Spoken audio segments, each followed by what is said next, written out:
Hi, ഞാൻ പ്രതാപൻ. ഈ വീഡിയോയിൽ അഡോബ് ഫോട്ടോഷോപ്പ് വളരെ പവർഫുള്ളായിട്ടുള്ള ഒരു ആപ്ലിക്കേഷൻ സോഫ്റ്റ്വെയറാണ്. അഡോബ് ഫോട്ടോഷോപ്പ് പല മേഖലകളിൽ നമുക്ക് ഉപയോഗിക്കാൻ പറ്റും.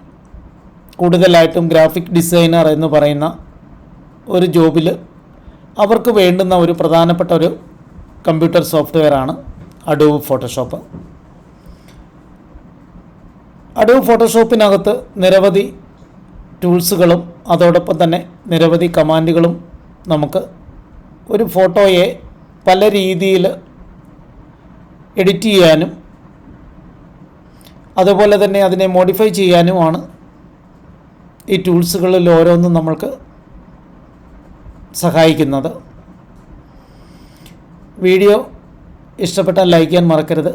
അതേപോലെ തന്നെ ഞാൻ അപ്ലോഡ് ചെയ്യപ്പെടുന്ന ഓരോ വീഡിയോകളും നിങ്ങൾക്ക് അതിൻ്റെ നോട്ടിഫിക്കേഷൻ നിങ്ങളുടെ മൊബൈലിലുള്ള യൂട്യൂബ് ആപ്ലിക്കേഷനിൽ ലഭ്യമാകുന്നതിന് വേണ്ടി ബെൽ ബട്ടൺ കൂടി നിങ്ങൾ ഓണാക്കിയിടുക. നിങ്ങൾക്ക് എന്തെങ്കിലും നിർദ്ദേശങ്ങളോ സംശയങ്ങളോ വീഡിയോ സംബന്ധിച്ചുണ്ടെങ്കിൽ നിങ്ങൾക്കത് കമൻ്റായിട്ട് രേഖപ്പെടുത്താവുന്നതാണ്. ഇതുവരെയും എൻ്റെ യൂട്യൂബ് ചാനൽ സബ്സ്ക്രൈബ് ചെയ്യാത്ത പ്രിയ സുഹൃത്തുക്കൾ ദയവായിട്ട് സബ്സ്ക്രൈബ് ചെയ്യുക. അതേപോലെ തന്നെ നിങ്ങളുടെ സുഹൃത്തുക്കളിലേക്കും വീഡിയോ നിങ്ങൾ ഷെയർ ചെയ്ത് കൊടുക്കുക. അഡോബ് ഫോട്ടോഷോപ്പിനെ സംബന്ധിച്ചുള്ള ഓരോ ലെസണുകളും ഓരോ വീഡിയോകളായിട്ടായിരിക്കും നിങ്ങളുടെ മുന്നിലെത്തുക. നിങ്ങൾ തുടർച്ചയായിട്ട് അത് വാച്ച് ചെയ്താൽ മാത്രമേ നിങ്ങൾക്ക് അഡോബ് ഫോട്ടോഷോപ്പ് പഠിക്കുവാൻ കഴിയുള്ളൂ. ഇതിൻ്റെ ഓരോ ടൂൾസുകൾക്കും ഓരോ ഉപയോഗങ്ങളാണ്.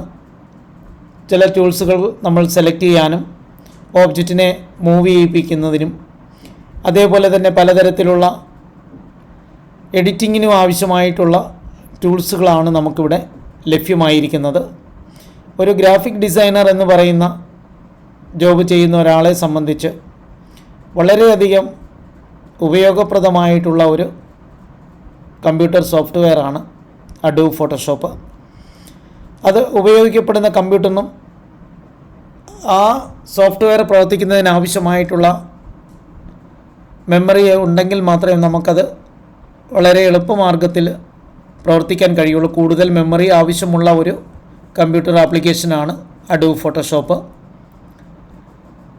ഗ്രാഫിക് ഡിസൈൻ ചെയ്യുന്ന ഒരാളെ സംബന്ധിച്ച് അയാൾക്ക് അഡോബ് ഫോട്ടോഷോപ്പിനെ പോലെ തന്നെ പല അനവധി ആപ്ലിക്കേഷൻ സോഫ്റ്റ്വെയറുകൾ മാർക്കറ്റിൽ അവൈലബിൾ ആണ്. അതിൽ ഏറ്റവും പവർഫുള്ളായിട്ടുള്ളത് അഡോബ് ഫോട്ടോഷോപ്പാണ്. അതേപോലെ തന്നെ ഡ്രോയിങ്സുമായി ബന്ധപ്പെട്ട് പ്രവർത്തിക്കുന്നവർക്കും അഡോബ് ഫോട്ടോഷോപ്പിനെ ഉപയോഗിക്കാൻ കഴിയും. ആട്ടോകാഡ് പോലെയുള്ളതും അതേപോലെ തന്നെ 3D മാക്സ് സ്റ്റുഡിയോ പോലെയുള്ള ആപ്ലിക്കേഷൻസുകൾക്കുള്ളിൽ നമ്മൾക്ക് അഡോബ് ഫോട്ടോഷോപ്പിൻ്റെ പ്രവർത്തനത്തിനെയും ഉൾക്കൊള്ളിച്ചുകൊണ്ട് പോകാൻ കഴിയുന്നതായിരിക്കും. നമ്മുടെ പലതരത്തിലുള്ള പ്രിൻറ്റിംഗ് മേഖലകളിൽ ഫോട്ടോഷോപ്പിനെ ഉപയോഗിക്കപ്പെടുന്നുണ്ട്. അതേപോലെ തന്നെ നമുക്ക് ആൽബം ഡിസൈനിന് ആവശ്യമായിട്ടുള്ള കമാൻഡുകൾ നമുക്കിതിൽ തന്നെ ഉണ്ട്. സ്റ്റുഡിയോ വർക്ക് ചെയ്യുന്നവരെയും പലതരത്തിലുള്ള മാഗസിനുകൾ നിർമ്മിക്കപ്പെടുന്നവർക്കും അഡോബ് ഫോട്ടോഷോപ്പിനെ ഉപയോഗിക്കപ്പെടേണ്ടി വരാം. നമ്മൾക്ക് ലഭ്യമായിരിക്കുന്ന ഒരു ഇമേജിനെ പല രീതിയിൽ എഡിറ്റ് ചെയ്യാനും അതിൻ്റെ ബാക്ക്ഗ്രൗണ്ട് ഇമേജ് മാറ്റാനും അതേപോലെ തന്നെ പലതരത്തിലുള്ള ഫോട്ടോ ക്ലാരിറ്റി കുറവുള്ളത് ക്ലാരിറ്റി മാറ്റി നമ്മൾക്ക് കൂടുതൽ മിഴിവാർന്ന ചിത്രങ്ങൾ നിർമ്മിക്കുന്നതിന് വേണ്ടിയിട്ടും നമ്മൾക്ക് ഫോട്ടോഷോപ്പുകൾ ഉപയോഗിക്കാൻ കഴിയും. നമ്മൾക്ക് തന്നെ അറിയാം, നമ്മൾ വീടുകളിൽ പലപ്പോഴും പഴയ ഫോട്ടോസുകൾ ഒന്നുകിൽ നിറം മങ്ങിയതോ അതല്ലെങ്കിൽ അത് പല രീതിയിൽ ഡാമേജ് ആയിട്ടുണ്ടാവാം. അങ്ങനെയുള്ള ഫോട്ടോസുകളെയൊക്കെ നമുക്ക് സ്റ്റുഡിയോയിൽ കൊടുത്തു കഴിഞ്ഞാൽ അവരത് കറക്റ്റ് ചെയ്ത് പുതിയ മിഴവുള്ള ചിത്രങ്ങളാക്കി മാറ്റിയെടുക്കുന്നുണ്ട്. അതിനെല്ലാം അവരെ സഹായിക്കുന്നതും ഫോട്ടോഷോപ്പാണ്.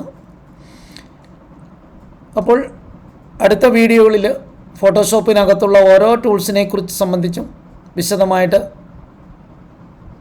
പറയുന്നതായിരിക്കും. അതോടൊപ്പം അതിൻ്റെ ഒരു എക്സാമ്പിൾ സഹിതം അതിൻ്റെ പ്രവർത്തനം എന്താണെന്നുള്ളതൂടെ വീഡിയോയ്ക്കകത്ത് ഉണ്ടായിരിക്കുന്നതാണ്. ഇഷ്ടപ്പെട്ടാൽ ലൈക്ക് ചെയ്യാൻ മറക്കരുത്. അതേപോലെ തന്നെ സബ്സ്ക്രൈബ് ചെയ്യുക. ഓക്കെ.